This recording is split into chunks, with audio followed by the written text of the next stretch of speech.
Let us do pradhana to start the session. Om Guru Brahma Guru Vishnu Guru Devo Maheshwara Guru Sakshat Parabrahma Tasmai Sri Gurave Namaha. Om Annado Sri Jagannatha Madguru Sri Jagadguru Mamatma Sarva Bhutatma Tasmai Sri Gurave Namaha. Om Akhanda Mandalakaram Vyaptam Yena Characharam Tat Padam Darshitam Yena Tasmai Sri Gurave Namaha. The only Guru of three religions, Sutraita Theorem originator, sensational writer, Hindu virtue donor, the Emperor of spiritual kingdom, Sri Acharya Prabodhananda Yogeshwar.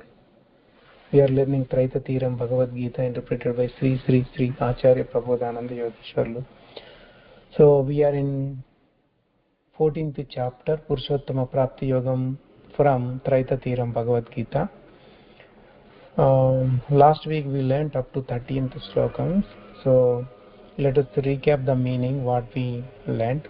Only the Jnanis with the wisdom of I can see the Jiva, how it exists when it quits the body or when it exists in the body or when it attains experience of gunas. But the ignorant man cannot see it. The yogis who endeavor can see the Atma in the body, but those who have undeveloped mind and who are not attained self-realization, though they try their best, yet they won't realize Atma. It must be known that the illumination in the sun, which is illuminating the world, the illumination of moon and the illumination of fire, is my illumination. I exist in the earth and where the entire living things by my strength. I exist as moon who gives fluids and is nourishing the entire medicinal plants.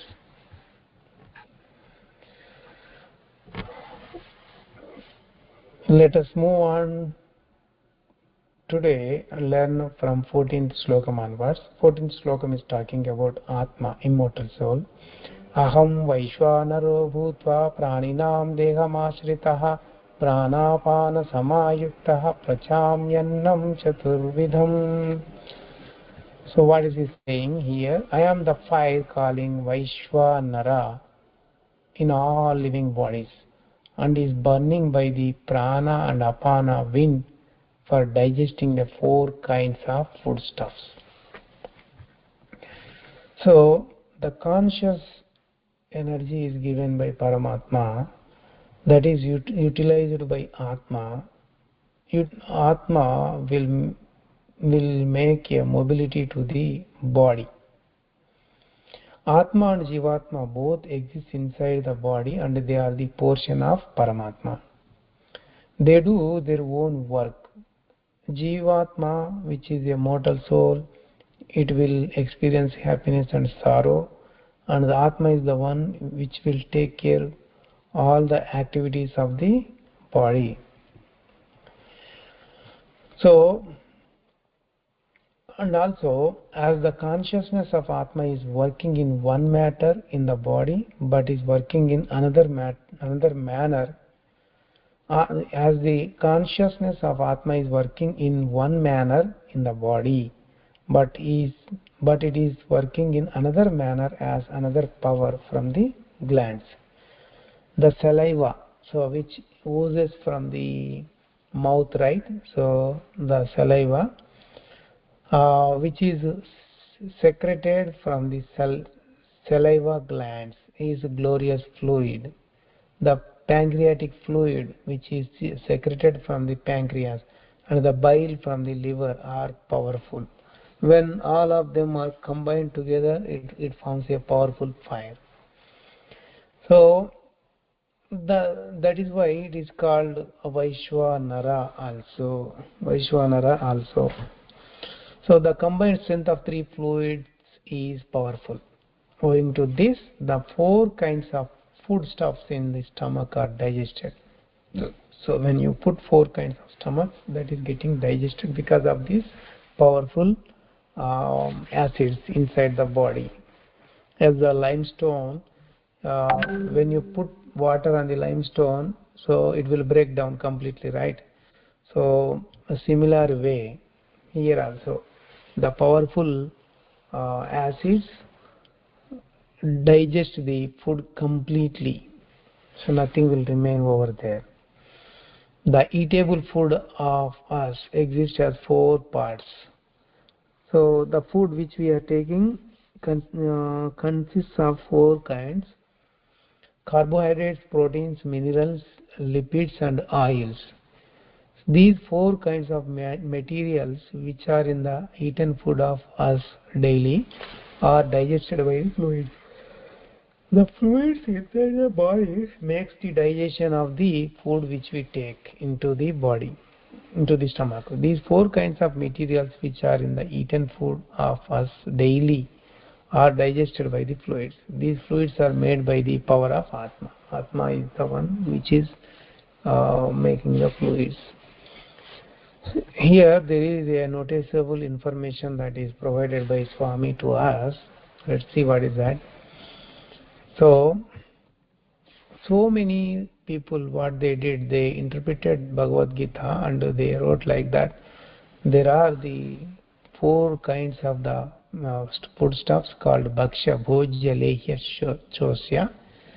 It is said about the 4 kinds of eatables like those which can be eaten by the grinding with the teeth, those which can be eaten without grinding with the teeth, those which can be eaten by licking, and those which can be eaten by sucking respectively. So according to matters of eating, it is only suitable for men only.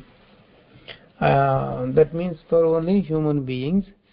So if that is the case, then it is not suitable for lizard and frogs. They don't have the teeth with them. They have the long tongue. From the using the tongue, they have to get the food. The matters of the Gita should be suited for the entire living things. If the technology is only suitable for men, excluding the animals, it can't suitable for the world. So the matter of the wisdom should be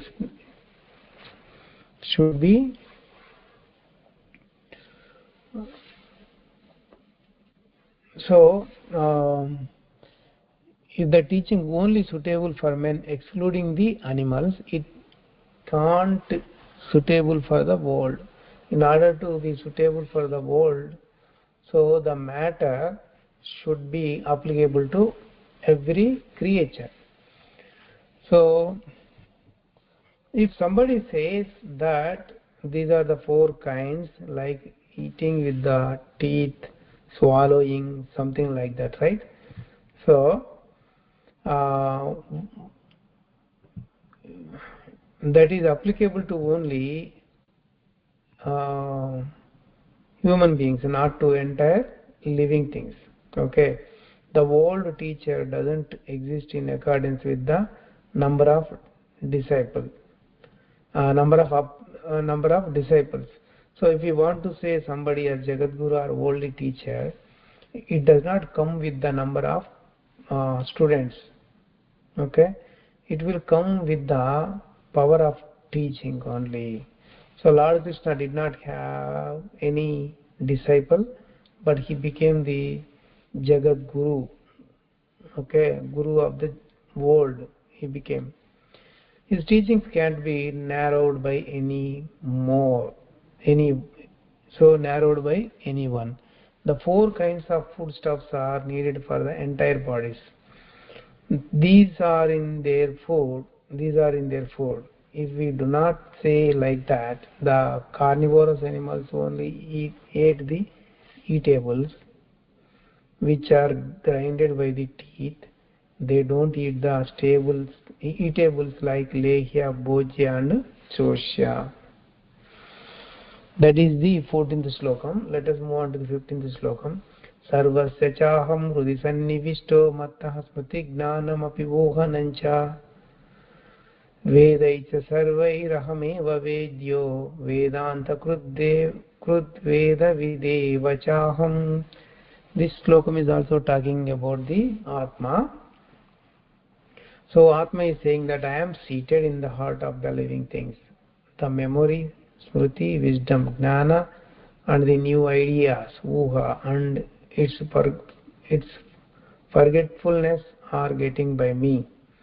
The Vedas and the spiritual knowledges are revealing me. I am the knower of Veda. Let us deep dive into the description.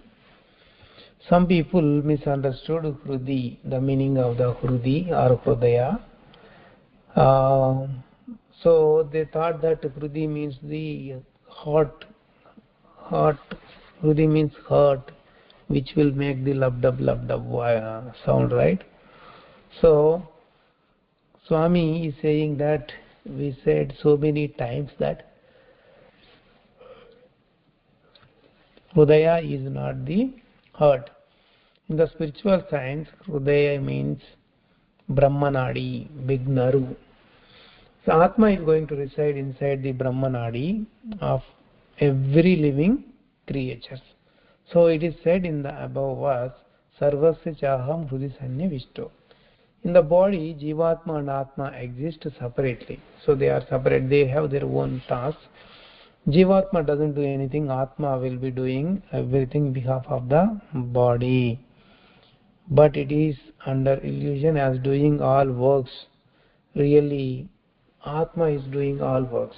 In the body, Smriti means memory, wisdom means jnana, uha, and its forgetfulness occur by the Atma. So Atma does many things. In addition, what it does, despite Atma is doing many works in the body, here it is said that especially it is doing three works. One is memory, second is wisdom, the third is a new idea that comes and goes, uha, that is called uha. So Atma gives intellect about these three.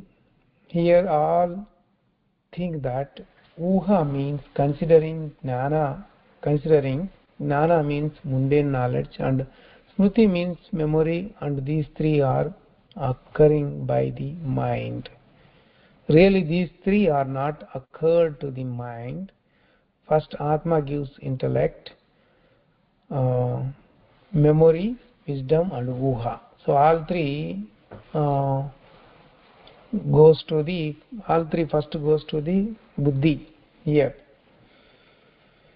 So when man is in the sleep state, while the mind and the intellect are not working, the state of waking up from sleep, which comes from the Atma through the intellect, is called smriti. So in the same way, in the body, Atma gives the wisdom of Paramatma. Mind is giving mundane knowledge of the five senses of perceptions. The details of Paramatma are only known to Atma. So the knowledge of Paramatma is revealed by Atma alone. So whenever a new idea comes, that comes from the Atma, idea or uha. So thoughts are coming from the mind. Uha is a newly born one from the Hridaya. That means Brahmanadi. That newly born idea is again immersed. The detailed description, which is not available anywhere, is getting birth from the Atma. If we take one example, so about your television details, so which were not known to anybody, are revealed first to a man's intellect, then it was propagated that television was founded by that man. So let's think that radio was founded by the Marconi. So Atma provided the idea to Marconi, but Marconi doesn't know, and also Marconi did not know, and the people also did not think about it. They did not know. So they said that Marconi invented radio with his idea. So okay, even Marconi thought that he founded himself the radio. So that's what, after radio is invented, he said that he only founded it. But actually, so who is doing that? Atma is only doing that. Okay.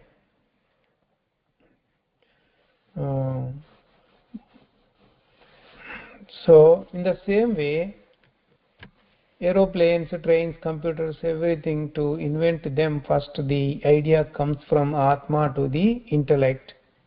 Okay, so some people are able to concentrate on the mind when they get the idea, so that mind has the capacity of recalling the things, right? So the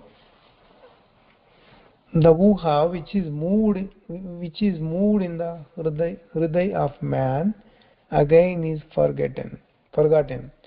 Only some persons are engrossing that uha in the mind. Some people only putting their focus on the mind. All uhas or ideas of a man are not becoming uh, becoming the thoughts, because uha is immersed in the intellect. If it is immersed in the mind, anytime it will come like thoughts. So else it will be forgotten permanently. So it is said in the above verse that uha and forgetfulness is also occurred by me. Me means Atma here. Let us do Mangala Pradhana and end the session. Om Mangalam Gurudevaya Mahaniya Prabodhatmane Sarvaloka Sharanyaya Sadhu Rupaya Mangalam. Prabodhatmanam to everyone.